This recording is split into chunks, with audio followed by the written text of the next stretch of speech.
Welcome back, folks, to another Fableration podcast, all about blockchain for good that we're doing for the Oz DeFi Association. I've got a very special one here because we've actually got our sponsors, the awesome folks at Fableration, back for this one, and we're going to see how it's been going. And for the first time, we actually get to meet Simon, one of the co-sponsors with all of this. And Simon, I guess maybe co-founder. Is that the right kind of term? And could you give us a bit of an introduction about yourself, please? Oh, sure. Well, first of all, hello, everyone. I'm the CEO of Fableration. Yes, co-founder, but that sounds a bit grandiose. We're all a bit more down to earth than that at Fableration. If you want to think about me, think, first of all, writer, part of the writing community. I've shared the pain. I've lived the nightmare that is trying to get your book out there. And Fableration is a writer and the writer's response to how we're going to fix the industry. Fantastic. I love it. I was just thinking the writer's response to how we're going to fix it. No, not quite a 6-word story there. It was almost as short as that because you guys have a cool little competition out we've just shared with the community. I've seen some of the winners come out there. Lisa, over to you. You've been on a few of these co-hosting with me, and you're the one that first brought this to us, and we're connected from the blockchain community here in Australia. But welcome to the show. You're dialing in from somewhere interesting. I'm in Bangalore, New South Wales, actually. So this is my favorite place on earth and somewhere that I'm proud to call partially my home, because obviously all of us out there in the industry are not home very much at the moment because there's so much going on in the world. So as much as I possibly can, this will be my place in the world. Fantastic to hear. I hope that folks that are watching along on YouTube are jealous, because even though the background is blurred, we can tell that you've got some nice sun there. Simon, I can see a little bit of sun where you are, a little bit further down from Sydney. I'm not going to turn my camera to the window because it is raining hard here. But could we just get a bit of an understanding for the folks that, might not know about you and your story? Like, how did it lead to creating Fableration? What was the origin, the cool origin story there? Yeah, sure. I think it's a really interesting story. So first of all, unlike most crypto investors, my induction into blockchain and the blockchain community didn't really come through crypto investment. So it's a very different way. So I'm a professional writer. I've been writing for a living for 10 years. I've written my own books. As I said before, I've had the pain of trying to bring those books to market. About 3 years ago, I got introduced to a blockchain expert who wanted to write a book about how blockchain was going to change the world. We sat down and we talked over a number of months, and we produced a book, which I think I've got a copy. I'll show you a copy of. This is going. I'll do that in a minute. So we produced a book together called Blockchainism, which literally talks about how blockchain has the ability to solve all of the problems in the world if we just give blockchain the opportunity to make that happen.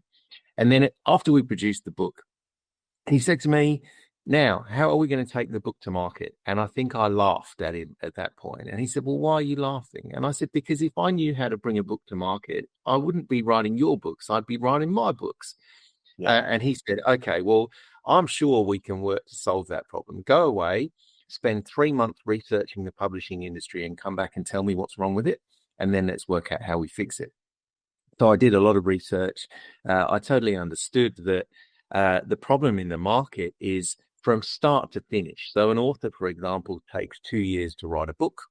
Sometimes a bit quicker than that, but most authors have to hold down a day job and write in their spare time while the kids are in bed, or they get up at 5 in the morning and do a quick 2 hours before they go to work. That's how most books get written. And the issue is that from that moment all the way through to when the book hits the market, there are pain points for a writer. And so what we've done is we've looked at how we can use blockchain technology and artificial intelligence to actually solve that problem for writers. And we believe that we've come up with the way to do it.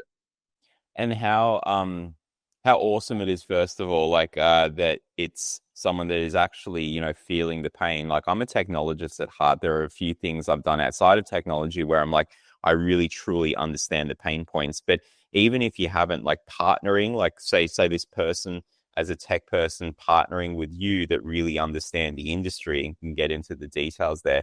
And as a writer, like, I've only just started.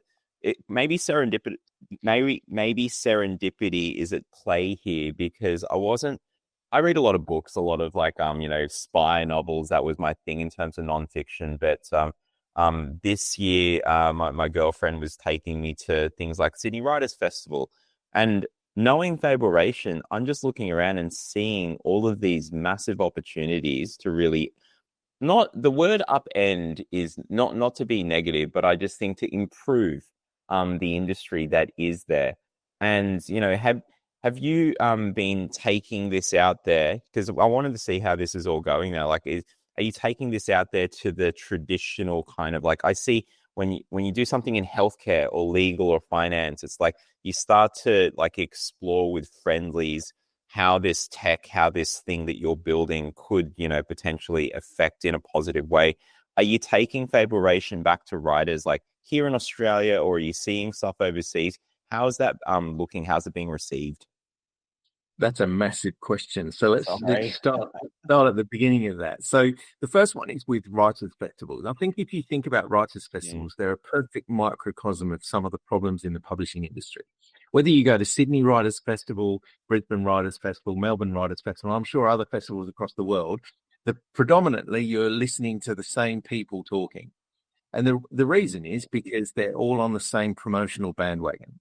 And so when it comes to bringing a book to market, the issue is that if you have the money, the resources, and the skill to bring a book to market, well, then actually that's probably more important than the quality of the words that you've got. And that, to me, is a massive problem. So that's what Fableration is trying to solve. We'll talk, I'm sure, about how we're going to be doing that. But the issue is that it's not a fair market. The market is defined to try and sell books that have the best chance of selling in the industry. And in the same way as influencers are the people who are becoming famous in our world at the moment, so the writers with the biggest followings are the ones that have the easiest path to market. It's all about money. It's all about profit. And it's all about creating revenue.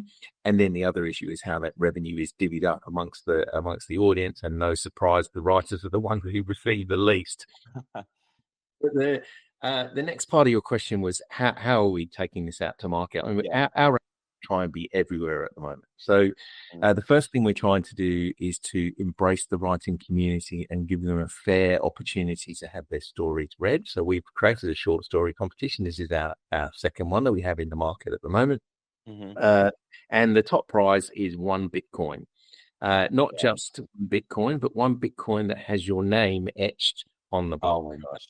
So that's a sense of immortality for anyone. I think anyone in the blockchain community would appreciate that. So we're taking that out. We've currently got about 30,000 pre-registrations for that short story competition, and we've got over 1,500 readers who are going to come and judge that competition for it. So again, what we're saying is we don't want people from the industry to help filter out who's going to win this story. We want readers, because as a writer, what I really want is for my story to be read and to be judged by readers, not to be judged by people who are going to potentially keep me from readers. That's amazing. Just, a lot to unpack there for people that maybe are hearing this for the first time. A couple things that stood out. The 30K pre-registrations, I just participated in. I don't know if you've seen these. Lisa, you probably know some of this stuff, like vibe coding tools out there. Two of the biggest ones are Lovable and another one called Bolts that I do a lot of stuff with and build there. But they had a hackathon with 100,000 registrations, and people are like, wow, this is great. Like, this is what you've got is massively significant as well. Like, just given the entry point and the people that can, they get a chance. This is not something where you don't have an opportunity, because everyone has a story. You're like, I know it's harder for traditional hackathons. Maybe AI changes that, but even without AI, like, everyone has some sort of story that they can tell and can be this. Yeah, you've totally hit the nail on the head. And I think especially with the 6-word story competition, there's two sort of, it came from several places. Obviously, the big competition is huge. And then there was that element of, there was a little bit intimidating for people who aren't writers. And two things happened when we had Policy Day. And Amy Rose Goody, who's the CEO of Decca, talked about Fableration. She mentioned Ernest Hemingway's 6-word story.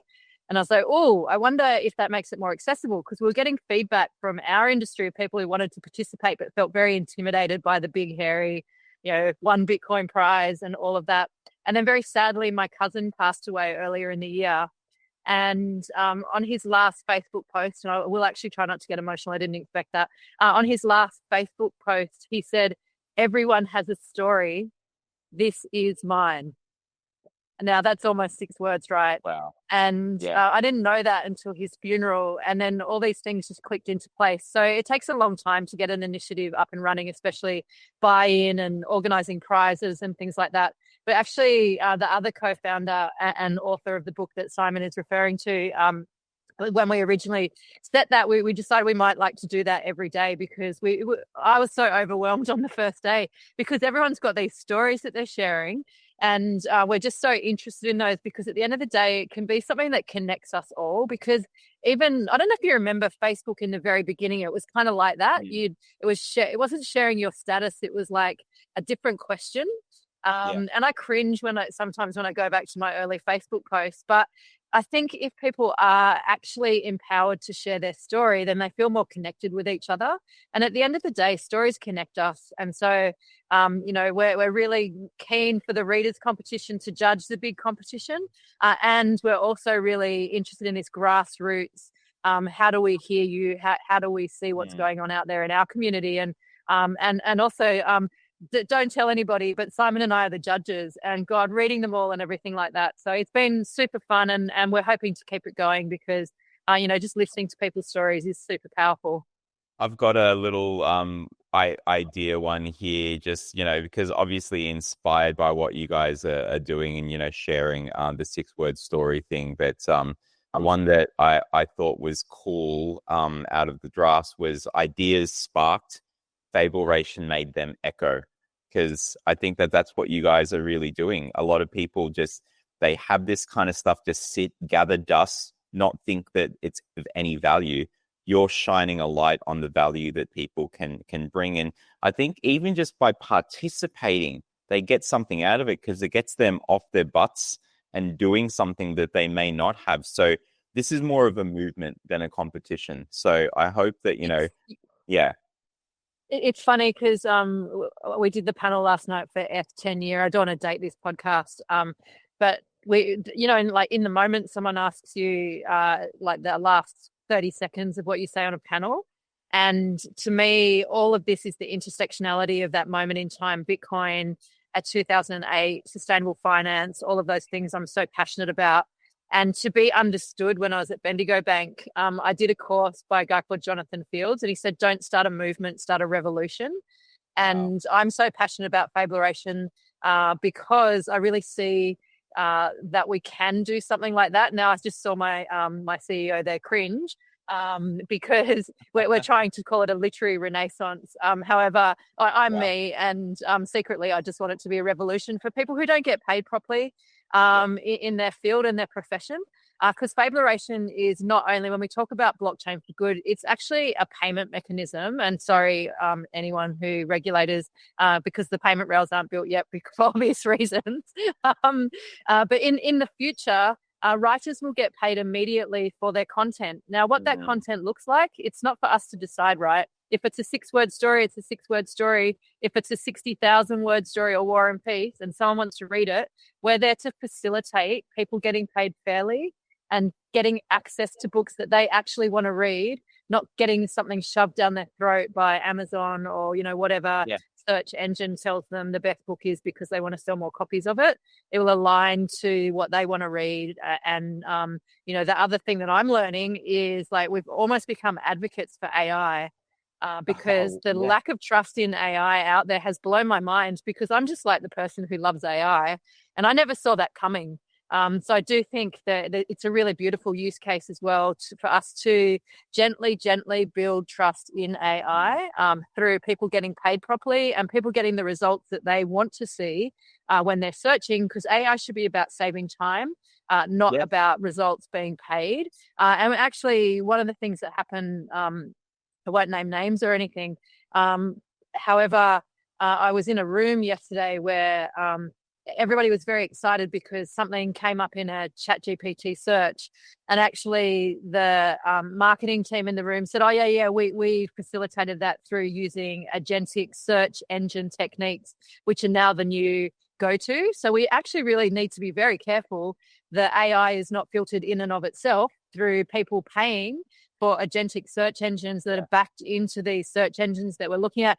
And I knew that because obviously running companies and marketing teams and things like that, and working with branding and advertising agencies, I knew that was happening in the background, but I've never actually heard someone say, "Oh yeah, I created that because I set it up in the agentic search engine function and we paid for that." It was like, oh shit, we've got a lot of work to do to maintain the integrity of what is coming into us, because I know for one, I'm sort of ingesting garbage in, garbage out, but I'm ingesting what I'm receiving. And I think there's a lot to go for integrity in the AI industry and some guardrails to be built. And I'm really passionate about that. When we talk about blockchain AI, there's AI in blockchain for good.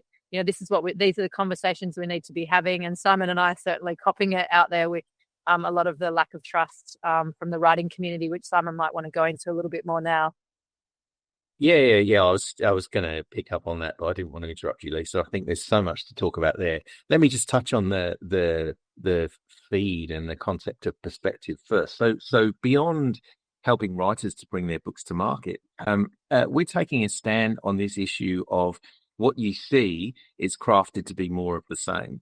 So if you are constantly looking at the same, you are effectively going down a rabbit hole of the same. You only see the same. You only associate with people who think the same as you. If we want to cocoon people into particular views, or we want to manipulate them, how better than to have all the same people that we want to manipulate all in the same place, really easy to deal with. And that's what the algorithms of today do. Whether it's Facebook or Amazon or whatever, we're treated to the same of what we want, more of what you like, because that's more popular and that makes more money. Well, we're taking a stand against that and saying, well, no, there won't be any manipulation of algorithms on us. There won't be promotion to enhance what's happening. What you search for is what you get. And what we'll also do is we'll be recommending, well, actually have a think about some of these books because they might widen your perspective a little bit. So I think that's the first thing. I think the second one for AI is we should acknowledge that the writing industry has been absolutely torn to pieces by AI, and writers are totally resentful of AI and what it has done. It's basically come along and it's taken their books for nothing. And these are writers who the majority of people are unable to earn a living from their books in the first place. So I think the statistics are only 6.7% of a traditionally published book, so books through a publisher, sell more than 10,000 copies in their first year, of which a writer probably earns $1 a copy, so $10,000. Well, all that work, $10,000, great. And 90% of all self-published books only sell 100 copies in their lifetime. So these people just cannot sell their books. And yet AI has come along and taken them. And they've taken them from pirated sites. In some cases, there are 20 active lawsuits in the US over AI. And it's not surprising, and they'll continue because writers quite rightly feel as though AI has stolen their work. However, the issue is that doesn't mean you should throw the baby out with the bathwater. It's not AI that's the problem. It's the people who run AI that are the problem. AI has the capacity to make writers better, more efficient, and help them to bring more books to market, which eventually means for them that they'll be able to earn more money from their writing. What we have to look past is people who are using or abusing AI to prevent that from happening or to make money for themselves. And so from a Fableration perspective, our view is we want AI to help you, not to replace you. We're not looking for AI to become a new writer of the future. What we want is AI to help you to produce more books. And so there's an education piece for us to go out to market and say, okay, we will commit to not taking your books for nothing, because actually we're on your side. And what we now need to do is get you to understand how much AI is going to revolutionize the way that you write. Love it. And I can just like narrow that down into 6 words. AI Go good, ahead. people bad, mic drop. AI group, people bad, mic drop. There you go. Literally, it ends on mic drop. And I think you're right there from all of that. And wow, there's a lot there. And I'm even going to use AI to unpack all of this as well. You know, people know that obviously they can watch this YouTube video, but if they go to the AusDeFi website, they can actually talk to, whilst watching, instead of having to go to separate screens, they can watch this video and ask questions of the AI and unpack more of what you said, Simon and Lisa. But I really love that there is, it's an embracing of AI tech, but saying that we need to do better in how we use it. And I think there's a lot that can be done there. I even think you're sparking some ideas for what more we could do on the AusDeFi website, because Fableration, whilst it's like these, yes, 6-word stories, short stories, I think it's stories in general.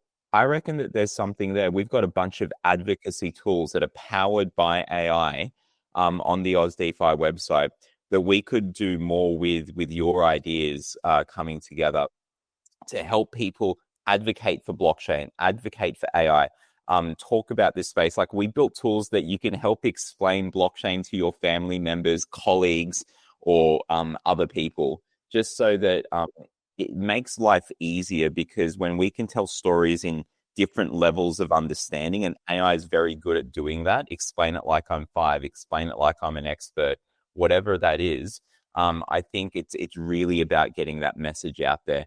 I wanted to get. I think something I just heard, so Mark, in what you said, which is so powerfully important for, like, if you look at nascent companies and developing the culture, and one of the things that Simon and I and the author or co-founder of the other book, the blockchain books, Straight Hook, have in common is, and I'll put it in the words of the Dalai Lama, because without sounding too hippy-trippy, you can edit this out if you want to. However, there is, everyone talks about being happy and being fulfilled. And actually, the Dalai Lama believes the key to that is helping people.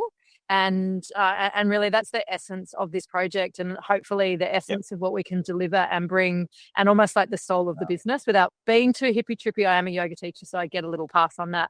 But it's so powerful for me to hear you say those words, because I don't know if you heard yourself. You're talking about helping people. We've got tools, agentic tools to help people, help people. And I think for everyone in our industry, if we set out and wake up every morning helping people, you know, we know how powerful everything we're doing can be for the change of finance, or the change of industries, or the change to each and every person's lives in terms of payments and how they get compensated. And if we're out there to help people, then I think we're in really good shape. I think just before we go into the tech side of things and how it all works, just on that note, have you guys heard that phrase? I've heard it a lot. I've seen it in movies. I've seen it in real life, like, where hurt people hurt people. Hurt people hurt other people. I reckon that we were, like what you just said there, help people to help people, like help people. Because if you help, you pay it forward. And I think, yeah, I didn't even think about that. Like, I'll say a lot. Amazing. I say hurt people all the time. And I want you to do like a little rap on that. Hurt people, help people. That's amazing. Or helped people, help people. My teacher, one of my teachers, I'm going to quote him, Ram Dass, says, help is doing what is wanted and needed when it is wanted and needed. And I do think that, you know, we have that opportunity to listen to the help that people want and need. And then as tech people, producer in the products and the offerings we bring to market, and not to be too much of a shiller, but why I wanted to be part of the Fableration project in like my little mission this year to be part of good projects. And I kind of stopped at Fableration. It is because of that intentionality behind this project, and Simon's genuine want and desire to help people, and Straight Hook, the other co-founder, and that in every meeting we have, in every room we walk in, that is the essence of the project. And, you know, I do appreciate the fear around AI. However, if people actually knew the people behind it, that I think they would be more at ease. I think I'm just going to add to that too. So when we talk about hurt people, help people, help people, I don't know what the statistics are, but I think we all agree that the vast majority of people in this world are good. It is the minority that are not. And if you think about blockchain technology is all about taking power out of the minority and giving it to the majority. So therefore, by using blockchain technology to help people in this way, what we're doing is we're using blockchain for exactly the purpose it was designed. I think you're absolutely right there, because it had those good intentions. It was born out of this frustration with the financial markets we were going through, and maybe I'm sure the people listening to this, maybe very few were not yet born, but the global financial crisis and just it. We talked about the influencer kind of like that kind of, maybe not disease, but just, or scourge. I'm using strong words here, but leading us down this rabbit hole of just repeating and cocooning us into just a certain line of thought. There's so many beautiful things that are out there. And I think, the good intentions that you have that are born out of what is the essence of blockchain, to the problems that we have in the writers industry, many different industries can probably mirror this. And what I'd like to understand and share with the readers, the listeners here, I'm already thinking, Fableration, but to share with the listeners what's the tech behind this, like how this works, like what, even at a high level, like what are the mechanisms, and maybe talk about it in the frame of reference of the problems that you've seen in the writing industry, because I think a lot of people resonate with blockchain because they just see it as like, wow, it can help the payments in this industry do better, the supply chain tracking in this industry do better, etc. What do you think about that, Simon? And by the way, we didn't see it on screen before, but we saw it here, but I think just because the person speaking needs to be the one so that you can see it. But you've got the book there that you mentioned before. I have. This is Blockchainism by Straight Hook. We can talk about Straight Hook and what that means later on if you want. But it's a great read for anyone who doesn't want to get technical about blockchain and just understand a little bit more about potentially how blockchain can change the world. So I've forgotten your question now. Oh, it was about how does Fableration work? So Fableration solves problems by using technology, and we can't just talk about Fableration as blockchain. We have to talk about it as AI and blockchain working together. The first thing that Fableration does is it solves the problem of discovery. So if you think about it at the moment, I don't know if you're anything like me. I talk about this to Lisa all the time. Everywhere I go, I am followed by Rebecca Yaros's The Fourth Wing. It's everywhere. The book, whether I'm at airports, train stations, bookshops, it is there. And every time I see it, I think how much money it must have cost to get that book in front of people in such a small environment. And it kind of reinforces what we're trying to do. And the issue with finding books is that we've created genres. There's 144 genres and subgenres. It might be 146 now. Who knows? Who cares? And basically, we've been groomed that if we are fans of science fiction, then these are the rules of science fiction. If you're writing a romance, then these are the rules of romance. And the issue is that from a writer's perspective, if I produce a book that's outside that genre and I submit it to to a traditional agent or an editor, they will tell me to rewrite the book because it doesn't conform to the genre norms. So that's a problem. But the reason they do that is because what they want to do is they want to sell a book that replicates what happens in the market. And the only way they can do that is to follow the market norms. Actually, what we're saying is forget about genre. Genre is constraining creativity. It's also preventing people from finding your book. And if you think about it from a reader's perspective, a reader doesn't wake up one morning and decide that they're a sci-fi fan or a mystery fan or a thriller fan. A reader reads books because of how they're feeling or what they want to feel when they read a book. They resonate with different topics. I'm sure if I asked either of you the kind of books that you read in the last 10 years, they would be a wide variety of books. What we have to do is we have to find a way for you to be able to find the books that you want to read. So what Fableration does is it uses AI to allow you to query books at a far deeper level than that. So we want you to be able to find books based on location, based on character type, based on the kind of emotions your character feel, based on the emotions that you feel. I want to read a book that lifts me up, or I want to feel a book that feels as sad as me. I want to have a good cry at the end of the book. Whatever it is, that's what you should be able to find, and AI helps you to find that book that way. And from an author's perspective, because AI isn't going to be manipulated or it's not susceptible to promotion, it means that your book has just as much chance of being read as Rebecca Yarros's Fourth Wing. I think that that's great, and just knowing, being deep into the roots of the AI side of things, how good it is as a matchmaker, and examples of that. I can literally take something from, say, someone's speeches, whether they're a government minister or they're someone prominent, or even if it's just stuff from like little YouTube channel like ours, and the things that you've said, Simon, and I can take those speeches, and thanks to AI, and when I say AI, I'm talking about not just throwing it into ChatGPT, but there's the different skins, there's different ways that you can build a workflow that makes life easier. But for the time being, even if you just took that into ChatGPT and said, okay, now I want to speak in this author's style, or speak in this person's style of speaking, and talk about a different topic, and it will do its very best and make a really good attempt at it, because it's such a good matchmaker. Because humans, we're, not to get too deep into the weeds, but the reason why AI is so good is we're full of patterns ourselves. So I can imagine you guys getting deep into the weeds. I could also imagine something where, based on what someone's liked, and even having them somehow tag the phraseology of the things that they've liked in the past, and it recommends kind of like your flavor profile. And I am building something with my missus just for our own personal stuff on food.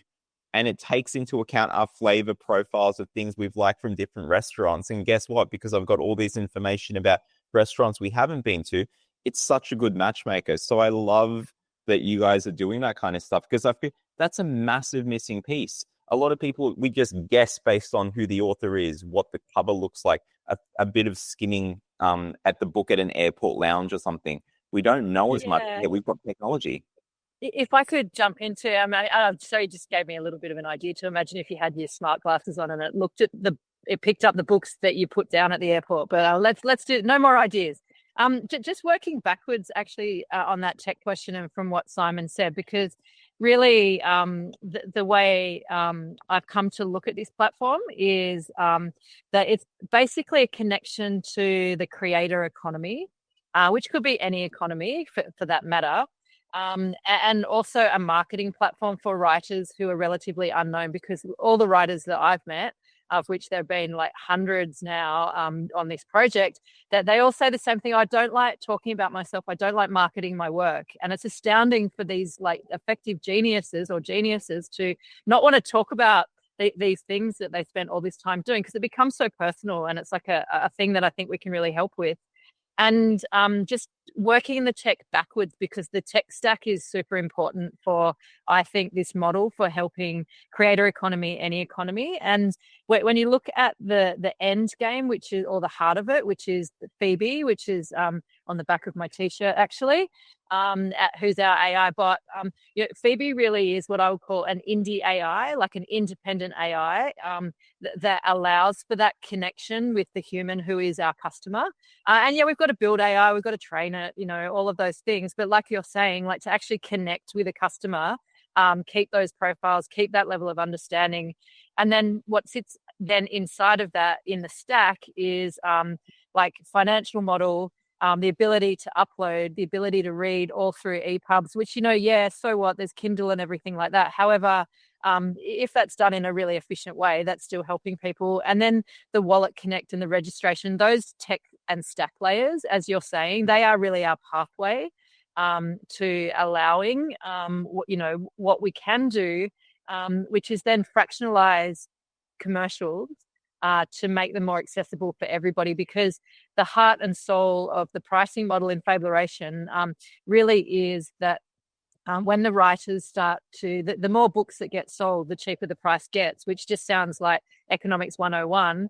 However, it really creates that increased accessibility to the content, and the whole philosophy behind it in the long term really is around, this thing about staking where it's like this mythical thing. But if you actually think of staking as paying a writer in advance for a book and supporting a writer, that's the same thing as staking on a network. You're effectively staking a book, and then the economics get split to that staking as you in the platform. So as staker, you're like an investor in that book. And then there's this beautiful moment, which the logo is the maths behind it, where actually as reader, if you're an early reader and believe in someone, you actually sort of start to make a little bit of money on the side and can reinvest that into other writers. And that's what we talk about now, Next and Beyond. That economic model is so the ethos of our industry, and it bleeds into any payment rail and anything we do with our money. If I'm double clicking and paying on a bus, and Apple takes 0.15%. That I think I always say that was my game-changing moment on the financial rails during the last crash. I was like, oh my God, I just want that to be a Solana validation. So a Solana validator gets compensated for my activity. Why would I want to make Apple a $2 trillion company? I love Apple. We did a team day yesterday, and Apple was like, unequivocally the favorite brand of the Fableration team. I'm not dissing Apple. I'm just saying that we can help individuals in a different way. I absolutely think that there's a lot of people might not in this particular let's call it the industry of like the readers, writers, publishers, they might not even realize that there are these opportunities to participate in the economic value in ways that you've just mentioned. And there's probably other things that will be hatched in terms of ideas, but by being connected to this, maybe they start off as just being a reader and a user of a system like this that provides them better recommendations. It sparks an idea for them to actually start sharing a 6-word story, turning into paragraphs, and it's a short story. Next thing you know, we've got some amazing stories from someone who never got a chance to voice that before. But absolutely. And just sorry to interrupt again. I keep on thinking you're finished. No, it's all good. I just wanted to point out that actually they're in the algorithm for the pricing and the finances. There is a column in the spreadsheet, if you like, that is for publishers. So we're not out to disrupt or disintermediate the publishing industry, I think is a better term. We're here to actually create a better financial mechanism for everyone, because everyone gets paid faster. So I think that's really important to understand. Like I talked about a revolution before, but that revolution sits inside of something else. It sits inside of the creator economy. We're not trying to shoot people. We're trying to empower everybody. Love it. And back to you, Simon. Any words to add to that? Yeah, I'm probably going to simplify it a little bit. I think from our perspective, from my perspective as a someone who entered the blockchain community in a different way to the way that most people do, I think what we have to understand is the power of blockchain technology to just solve some of those crazy problems still exist today. So if a writer is getting royalties from their book, it can take 3 months to 6 months to get royalties from every single book that they have. And, we know that they're diluted down the track. With a blockchain model, literally the moment a book is sold, the money goes into their wallet. And that is a huge, huge transformation of the way that the industry works. I'm also just going to go back on one point that you were talking about how you can get AI to help you to talk about things in the way that someone else talks about them. From a writer's perspective, that's actually a bit of an issue with AI. So with AI, if you think about a writer, there are only so many tools that a writer has. We all know grammar. We have to follow grammar rules, or as most writers know, we use grammar in the way that we want to. It's our grammar, it's our rules. But those things combine to become our voice as a writer. And with all the words that are out there, with all the stories that are out there, what makes us different is our voice. And so the issue for writers is that having their work taken by AI and replicated by AI means that the one thing that they have for themselves has been stolen from them. And that's why writers have such an issue with AI. And that's why things like Fableration are so different, because we're not planning to write anything with AI. We have no intention whatsoever of using our AI to help people to write a story. Our AI is designed to help people to find stories and to help people to improve their stories, not to write them. So there's a very big distinction between what we're planning to do with AI and what others are doing with AI in the marketplace. I think that's an important distinction. And what I did to mean there is that if you've got a certain kind of thing that you like, because AI is such a good kind of matchmaker, it can help. I know, like you said, if you say things like, I want like an ending that is like this, and maybe the middle part of the book is like that, because you go deeper. But it could even be just having it matchmake on the type of writing that you like. Like you could really go deep in terms of like creating what your profile is of the things that you like. And because of that matchmaking, yeah, I think it can really do that. But I'd love to see how more people can use that, because that's a new way. That's a very new way of like finding things that you like. And we're just talking about books. I'm talking about it before in terms of food. Yeah. I reckon with many things as a finding tool, it can really help with that. But just going back to like the overall kind of how Fableration is going so far and the things that, are being worked on, where are you guys up to in this overall, whether it's a revolution for Lisa or it's a movement in my head, or, however you think about it, like, how is it going so far? Because we saw this at the start of the year. What are the things that you can say that are happening, to be done? Can you give us like it's almost like a future forecasting thing of like the next steps and roadmap? Lisa? Oh, look, we are pedaling very, very hard around these competitions, and we feel very grateful that we have, such a well-funded competition, the world's biggest story competition, I believe it is. And I believe the team fact-checked that. I'm really passionate about the readers competition, because I believe that every writer is a reader. We say that a lot. And we really want people getting reading and supporting writers, because at the end of the day, the people who are entering the short story competition, we want readers to know about them, because we all know it starts with a short story, but probably if you bother to write a short story of that length, you probably do want to write a book, and you probably do want to get known. And so we really want to help with that. So we want as many readers in that as we can. And then we're talking about an industry hackathon. And to me, that's probably where my heart lies, being a bit of a tech geek after all these years, and really supporting our industry in Australia, but it will probably be a global hackathon to get involved in the project, and to really support in any way they can, because there are things that don't necessarily even need to be exclusive to Fableration, which we're talking about, in this transformation of creator economies or transformation of other economies. I do think there's some probably common things that we can build that we can all share. And I think that's the beauty of blockchain, is the open source nature. And then perhaps, we can build some tools. And that really does require an industry collaboration, especially because we're a very small team and we need the help from the industry to put the whole thing together, so we're not pressed too hard. And then obviously the 6-word story competition is very important to us. And then, the tech build in the background is super important. And I don't want to, spoiler alert, and I don't know the law, and I don't know what I'm allowed to say and what I'm not, but TGE/ICO will be in the wings. But we've got what I can say, a really innovative crowdfunding model that we're partnering with one of our parent companies to bring to market and be the first use case of that, which I'm super passionate about, because from my Bendigo Bank days, like, I have been a crowdfunder from way back.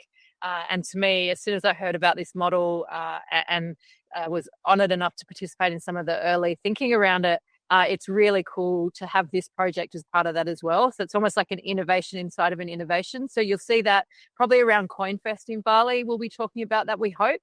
But as you know, when you're building, you don't really know dates, because that's getting built on the fly as well.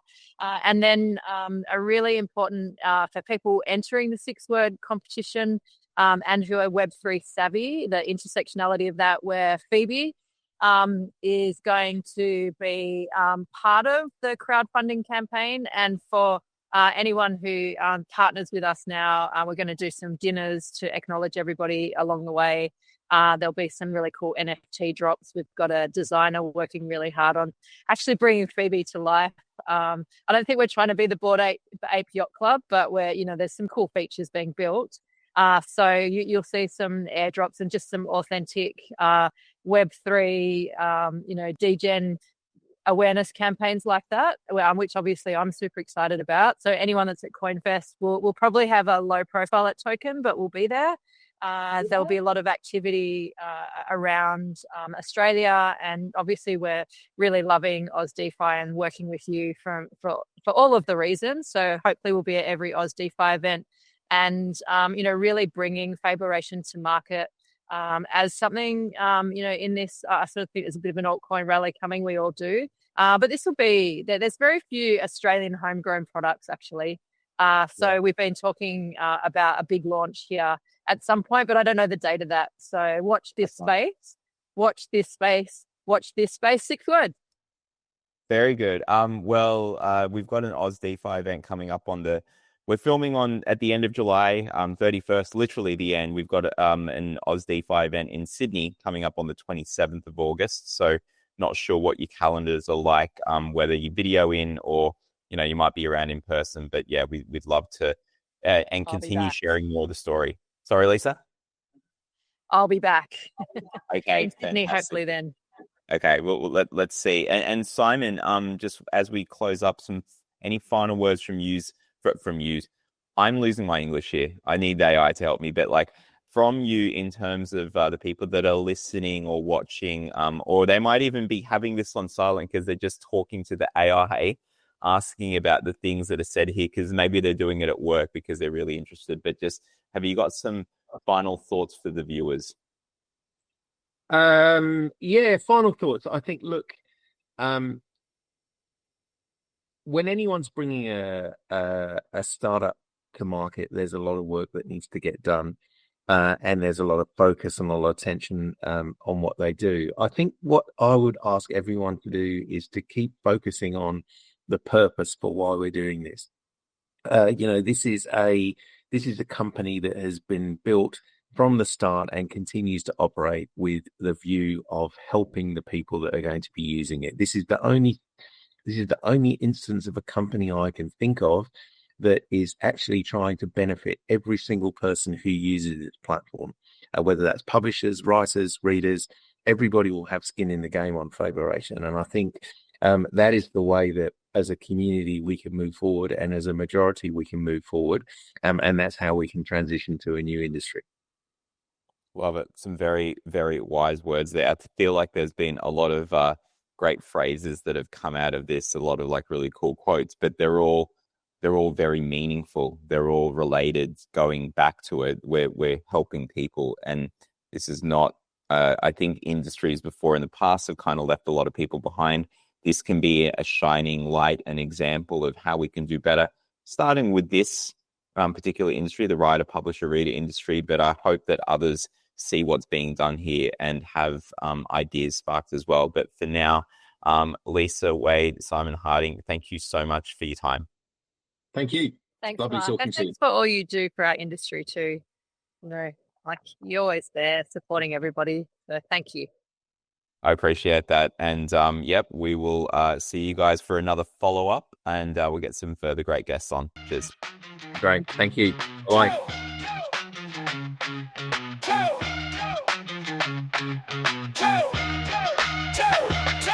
Tech is wild and the future's untamed. Blockchain blazing, carving new lanes. AI whispers in a silicon scheme. Dreams coded deep in a mainframe dream.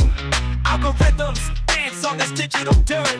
Crypto's buzzing while the old rules hurt. From Sydney skies to the outback globe, emerging tech is the game.